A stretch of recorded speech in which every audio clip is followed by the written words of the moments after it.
Hey guys, Doug Giles here with Warriors and Wildmen. Hey, I'm going to talk about today, are you ready, my babies? About what Christ defines a believer to be. Not what culture says, not what the oh-so-sassy Anderson Cooper on CNN says we should be, not what the self-righteous, legalistic, modern-day 21st century Pharisee declares a believer to be, but Jesus and Jesus alone. And for that, we got to go to, this thing called the Bible. Have you ever read it before? Most people don't read nowadays. Left or right, up and down. You ought to try it sometime. In the Bible, in Matthew 5, in Jesus' first podcast, it's a big one. It's called the Sermon on the Mount. You might have heard of it. Christ makes analogous Christians in this world to this thing called salt and light. Let's talk about salt, okay? Y'all ready? Get your notepads out, baby. All right? We're going to find out what Jesus said a believer's supposed to be instead of your mommy, okay? Jesus said, you're the salt of the earth. You're the light of the world. Now let's dig into the salt aspect, shall we? Now check it out. Jesus didn't say, you are the sugar of life. No, he didn't say, you're my little sugar cubes. He didn't say, you're my delicious chocolates. He didn't say, you're sassy like cinnamon. He didn't say, you are my pumpkin spice on the latte of the planet. No, Jesus said, you are salt, man. Now, here's three things that salt does to the uninitiated, to raw flesh, and dare I say, to our spiritual flesh. Number one, it hurts. Salt, if you don't believe me, next time one of you hipster males are getting a little manicure and a pedicure, and the mean manicurist or the pedicurist or whatever the hell you call them cuts your little toesy-woesy or nicks your pinky finger and opens up a small whittle wound, put some salt in it and see what happens. It's going to hurt, Tinkerpot. It's going to fret it. It's going to bite it. Because salt, by its very nature, it's hot and it's dry, but it's God's natural antiseptic. And you might want to jot this down and put it on your refrigerator. Salt heals through hurting. Let me ask you a question. Is that quote-unquote healing you're going through in life, did it have anything to do with hurting? Because before God heals you, OMG, baby, He will hurt you. If you don't believe me, just ask, what's his name? Oh, Jacob, yeah. And Job and Peter. And shall I go on? Now, let's move to point number 2. Another thing that salt does, aside from hurting and fretting and biting open wounds, number 2, it makes savory meats. Me likey the salt on my steak, yeah. It's a spice. Restaurants have it, except for the sassy restaurants nowadays that are no-salt restaurants. I had this chick one time tell me, she goes, you know what, man? She goes, salt will kill you. And, she got hit by a car. Hey, girl, hey, anti-salt police chick, why don't you focus on oncoming traffic and leave my little salt shaker the heck alone? Now, salt, as we all know, it enriches flavor of meats and vegetables. And however, never put it in coffee. I mistakenly did that in Alaska while I was bear hunting with my buddy Wayne. Yeah, I thought it was sugar. So it's 5 o'clock in the morning, and I'm getting me a cup of Joe, and I put a teaspoon of salt in my coffee, and boy howdy, man, that'll wake you up. Went straight to the back of my brain. If you use salt rightly, however, it enriches the flavor. It brings out the flavor in the meats or the veggies. Number 3, salt not only hurts, salt not only makes savory, whatever you're eating, but it also preserves flesh from rotting by soaking up excessive moisture.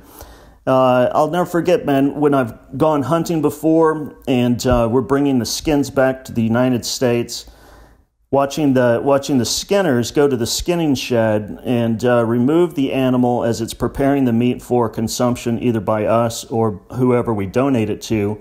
They take the skin off and they pack it in this thing called salt. And I'm talking lots of salt. So in order to preserve that hide and to draw out the excessive moisture that's going to make it rot, they apply liberally, our little buddy called salt. And like I said, Christ said, you're the salt of the earth.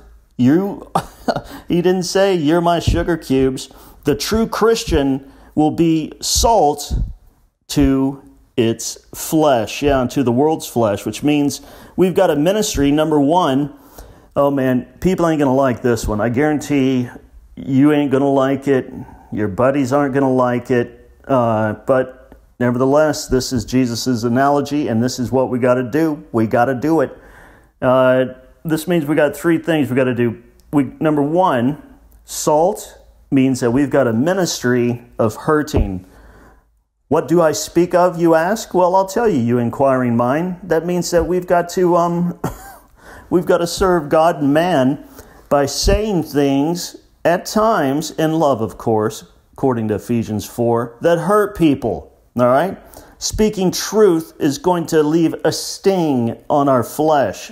Speaking truth to your neighbor, speaking truth to your buddy in college, speaking truth to a couple or whomever you befriend or bump up against is not going to it's not going to go down well all the time, man. Because truth entails reproof, truth entails rebuke, truth entails correction, and truth entails education. And people who are proudful, impenitent, they want to remain stupid, daft, and dumb. They're not going to like you exposing their bad ideas and behavior with a little dose of salty truth, but that's our ministry. That's what Jesus said the disciple was supposed to do. Doesn't make him better. Shouldn't do it in arrogance. We always should do it with grace and humility because we're beset with the same kind of dumb crap that every other sinner is beset with. However, as ministers of Jesus, as they call him down in Miami, we've got to administer the truth. We got to sting, and we got to fret, and we got to bite the flesh of those who are out of sorts with Christ and those who are within his fold. Yeah, you'll see Jesus a lot of time, man, before he heals somebody. He'll put a zinger across their plate. He'll hurt them.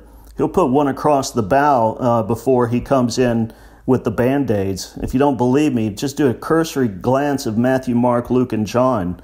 And we're never going to heal people until we wound them with the powerful truth of God's message. Number two, our ministry should enhance the flavor of every environment we rock up to. What do I mean? Well, like art. Christians should powerfully influence the arts. But what do we put out? Well, Christian music, it's just one rehash of Romans 8:28 after the other. Yeah. In regards to two-dimensional art and three-dimensional art, man, Christian minds are like soup in a bad restaurant when it comes to the arts. Sometimes their brains remain better if you don't stir them. You know what I'm talking about? When I look at Christians' artwork and stuff, I see little precious moments figurines. I see sweet baby angels that look like they've got a good buzz going from their mother's milk that's been liberally mixed with Nuprin and Mountain Dew.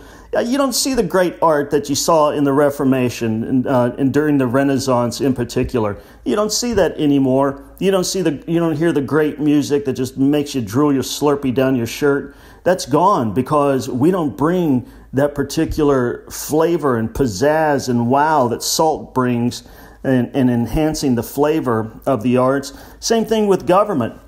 I hear Christians all the time, man, government's evil, man, government's broken.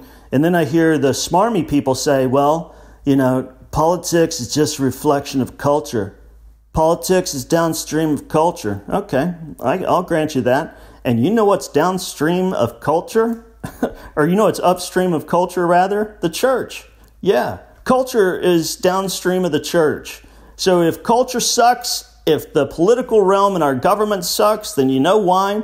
It's because the church sucks. The nation is always impacted by the holy nation that's within it. So we need to enhance the flavor of the arts, of government, of business, of our economy, of the workplace, instead of, keeping it bland, not bringing brains and cojones to the table, and not living wholeheartedly with the spirit of excellence to the glory of God.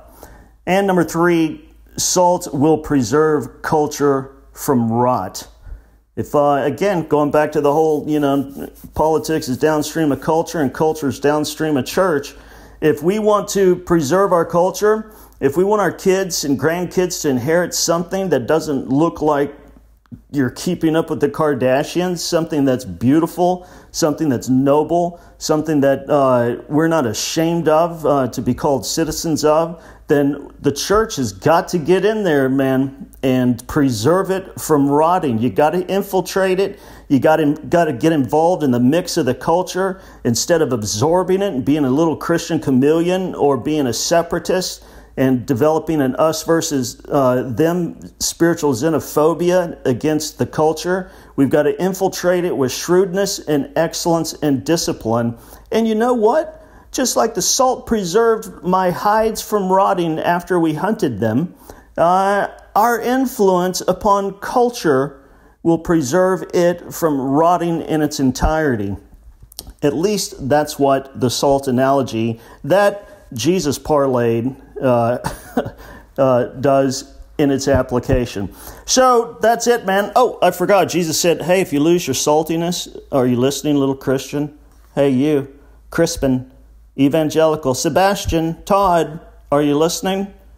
If you lose your saltiness, if you don't make people wince when you preach the truth, if you don't make savory your application of Christianity to whatever it's sprinkled upon, and if your influence is not preserving culture from rotting, then Jesus said, this is so mean, I can't believe our sweet and cuddly 7-pound, 13-ounce baby Jesus said this. He said that if your salt loses its savor, then you know what? It says it's good for nothing. It's good for the manure pile to be thrown out and trampled by men. Hey, this is Doug Giles. You're listening to Warriors and Wildmen. My new book's coming out next month. Ooh, mama. Rules for Radical Christians. 10 biblical disciplines of influential believers. Stay tuned for it. Always follow us on Facebook, man. Sign up on our website. Good Lord, man, it's coming soon, too. It's a beautiful site, very interactive. Going to love that little electronic campfire for the Warriors and Wildmen junkies. Peace out. Stay rowdy.